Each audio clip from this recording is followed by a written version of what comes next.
Everyone, I really hope मेरे सारे students बहुत अच्छे होंगे। Most welcome to my class. Once again your Shalini ma'am is back और आज मैं टॉपिक लेकर आई हूँ सेल। इससे पहले मैं शुरू करूं, एक छोटी सी डिस्क्रिप्शन देती हूँ अनअकैडमी के बारे में। एक बहुत ही बेहतरीन प्लेटफॉर्म जहां पे एक सब्सक्रिप्शन और सारे के सारे सब्जेक्ट्स दिए जाते हैं, पीडीएफ, स्टडी मटेरियल, सारी चीजें दी जाती हैं। घर बैठकर बिना ही एग्जॉस्ट हुए आप अपनी बहुत ही जबरदस्त तैयारी कर सकते हैं। सब्सक्रिप्शन रेट्स बहुत ही अफोर्डेबल रेट में है। सब्सक्रिप्शन प्राइसेस बहुत ही बढ़िया है, जिसमें एक सब्सक्रिप्शन में आप अपने सारे सब्जेक्ट ले सकते हैं। मैं अनअकैडमी के आत्मनिर्भर बैच में हूँ, प्लस ज्वाइन करके आप हर दिन मुझसे प्लस में पढ़ सकते हैं। Coming up to the next topic क्या है प्लस में, बायोमोलिक्यूल हम शुरू कर रहे हैं और हमारा जो नेक्स्ट फ्री क्लास है वो कल है 12:30 बजे, जहां पे हम करने वाले हैं quiz on cell. So let's start with the topic today. Cell एक बहुत ही इंटरेस्टिंग और बहुत इंपॉर्टेंट टॉपिक है पूरे बायोलॉजी में। Well, what is cell? अगर हम बात करते हैं सेल की, तो it is basically the basic difference between the living and non living, isn't it? अगर वो लिविंग है तो डेफिनेटली सेल के बनते हैं। हो सकता है वो सिंगल सेल के हैं, हो सकता है मेनी सेल्स का, that is a different aspect. लेकिन जो पहली चीज हमें बहुत ही क्लियरिटी रखना है, what is cell? Cell is the functional and structural unit of life. What do you mean by this? It means that कि कोई भी लिविंग ऑर्गेनिज्म हो, उनकी बॉडी सेल से बनी होती है। हो सकता है कि एक सिंगल सेल से हो या फिर बहुत सारे सेल के हो, but the entire body is composed of cell. Cell is the functional unit of life. हमें जिंदा रहने के लिए काफी सारे फंक्शंस हमें परफॉर्म करना होता है। तो ये सारे फंक्शंस होते कहाँ पर हैं? ये सारे फंक्शंस होते हैं सेल में। Cell is the structural and functional unit of life. It means it is the basic, it is the fundamental unit of life. बात करते हैं हम डिस्कवरी ऑफ द सेल के बारे में। सेल की डिस्कवरी करने वाले थे, सबसे पहला जो सेल का डिस्कवरी हुआ है वो बेसिकली डेड सेल्स के हुए हैं। It was done by Robert Hooke in 1665 और उन्होंने किसमें करी थी discovery? By obtaining a bark of the tree।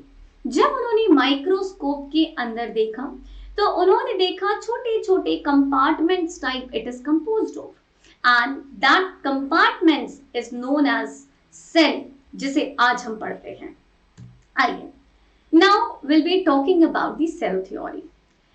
Cell theory शुरू करने के पहले ये भी बता देती हूँ कि लिविंग सेल्स की डिस्कवरी की गई थी एंटोन वॉन ल्यूवेनहुक के द्वारा। What is cell theory? Cell theory basically it says that all the living cells are composed of cell and the cell product। 1838 में माइथस क्लीरन नाम के एक बॉटनिस्ट थे, जिन्होंने डिफरेंट प्लांट सेल्स पढ़ा, डिफरेंट प्लांट्स की स्टडी करी और ये कंक्लूड किए कि वेरियस प्लांट्स पढ़ के भी जो कंक्लूजन आया वो ये आया कि all the plants are made up of the cell and cell product। So in 1839, a year later, Swan ने, who was a zoologist और zoologist हैं तो एनिमल सेल पे पढ़ाई करते हैं, स्टडी करते हैं, they said, जब इन्होंने पढ़ा वेरियस एनिमल, इन्होंने भी बोला कि भाई various animals are also composed of cell and cell product. लेकिन इन्होंने एक बात ऐसी बोली, वो ये थी कि the presence of the cell wall is the unique feature of the plant cell, though he is a zoologist, but this very statement is being given by Swan। ठीक है, तो पहला जो postulate था वो यह था कि all the organisms are composed of cell and cell product। लेकिन इन्होंने ये नहीं बताया कि नए सेल्स आते कैसे हैं। The new cells are formed from the pre-existing cell, omnis cellula e cellula. New cell हमेशा कैसे बनते हैं? पुराने सेल से। Omnis cellula e cellula and the statement was given by Rudolf Virchow. So here comes the postulates of the cell theory, जो examination purpose से बहुत important है, आपसे पूछा जाता है। All organisms are composed of cell and cell product and secondly new cell always arise from the pre existing cell. ये दो पॉस्टुलेट सेल थ्योरी के हैं, अगर आप ये दोनों लिखते हैं आपको पूरे नंबर मिलेंगे। ओके, अब हम बात करते हैं what are the components of the cell. Be it a prokaryotic और अ यूकैरियोटिक, हम कुछ चीजें ऐसे पढ़ेंगे जो कॉमन में होंगे, लेकिन इससे पहले, ये शुरू करने से पहले मैं आपको ये बता देती हूँ कि प्रोकैरियोट और यूकैरियोटिक सेल होता क्या है। जब हमने सेल पढ़ा, that cell is the structural and functional unit of life, इसका मतलब ये है कि अगर कोई लिविंग ऑर्गेनिज्म है तो डेफिनेटली वो सेल का कंपोस्ट करता है। फर्क सिर्फ इतना होता है कि it can be a single cell और it can be many cell, but yes, definitely it's going to be of cell, right? Similarly, जब हम स्ट्रक्चर ऑफ द सेल पढ़ते हैं तो स्ट्रक्चर के बेसिस में सेल दो प्रकार के होते हैं। What are the two types? Prokaryotic cell and eukaryotic cell. जब हम प्रोकैरियोटिक सेल के बारे में बात करते हैं तो प्रोकैरियोटिक सेल क्या होता है? प्रो मीन्स प्रिमिटिव, इनमें एक वेल डिफाइंड न्यूक्लियस नहीं पाया जाता है। लेकिन जब आप यूकैरियोट्स के बारे में बात करते हैं तो इनमें एक वेल डिफाइंड न्यूक्लियस पाया जाता है। प्रोकैरियोट में हमें पता है कि हमारे बायोलॉजिकल वर्ल्ड में 5 किंगडम पाए जाते हैं, Monera, protista, fungi, Plantae, animalia. तो अब इनमें इन 5 किंगडम में जो मोनेरा है that is only the prokaryotic cell, बाकी जो रेस्ट ऑफ द 4 है वो क्या है? It's the eukaryotic cell. I hope I am very clear with this. Coming up to the prokaryotes and the eukaryotes, इनमें वेल डिफाइंड न्यूक्लियस नहीं पाया जाता, तो क्या पाया जाता है? इनमें पाया जाता है nucleoid. It's a irregular structure which is present in the cytoplasm which consists of the genetic material. So it is present in bacteria. Bacteria is a very good example of the prokaryotic cell.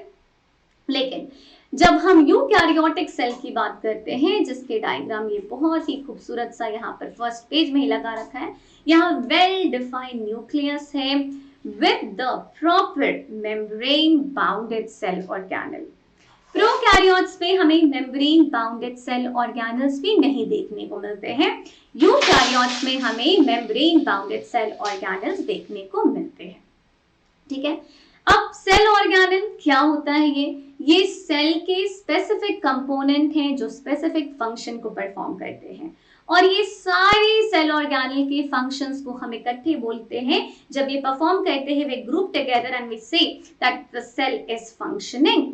So it is the function of the cell organelle, and when all you take the function of all the cell organelle, it becomes the function of the cell, right? तो यहाँ हमें membrane bounded cell organelles भी देखने को मिलता है, बल्कि prokaryotic cell में हमें मेम्ब्रेन बाउंडेड सेल ऑर्गेनेल नहीं देखने को मिलता है। प्रोकैरियोट में यूनिसेल्युलर आते हैं, लेकिन जब हम यूकैरियोटिक सेल के बारे में बात करते हैं तो वहां पे यूनिसेल्युलर और मल्टीसेल्युलर दोनों आ जाते हैं। इसको हम कहते हैं यहाँ पे न्यूक्लियस तो नहीं पाया जाता, लेकिन क्या पाया जाता है? It's a nucleoid. But in the prokaryotic cell, we find a very well-defined nucleus with a double membrane nuclear envelope. ठीक है जी। अब हम बात करते हैं थोड़ा सा कंपोनेंट्स ऑफ सेल के बारे में, जो बेसिक कंपोनेंट्स है। प्लाज्मा मेम्ब्रेन के बारे में बात करेंगे, साइटोप्लाज्म के बारे में, and dense double membrane bound structure that is the nucleus के बारे में। तो ये पहले बेसिक कंपोनेंट्स है सेल के। नेक्स्ट वीडियो में मैं आपको बताऊंगी प्लाज्मा मेम्ब्रेन का स्ट्रक्चर क्या है, फंक्शन क्या है, what is cytoplasm, what's the role of the cytoplasm, and what is nucleus, what is it containing, और फिर हम ऐसे ही करके आएंगे आपके सेल ऑर्गेनेल्स में। तो आई होप आज मैंने जो आपको बेसिक दिया है, what is cell, what's the basic components, what's the prokaryotic, what's the eukaryotic cell, and बात करते हैं यूनिसेल्युलर और मल्टीसेल्युलर में, तो हमेशा याद रखना कि multicellular is more efficient. What is the reason behind that? Because in the multicellular we find the division of lip. I really hope आपको आज का लेक्चर पसंद आया होगा।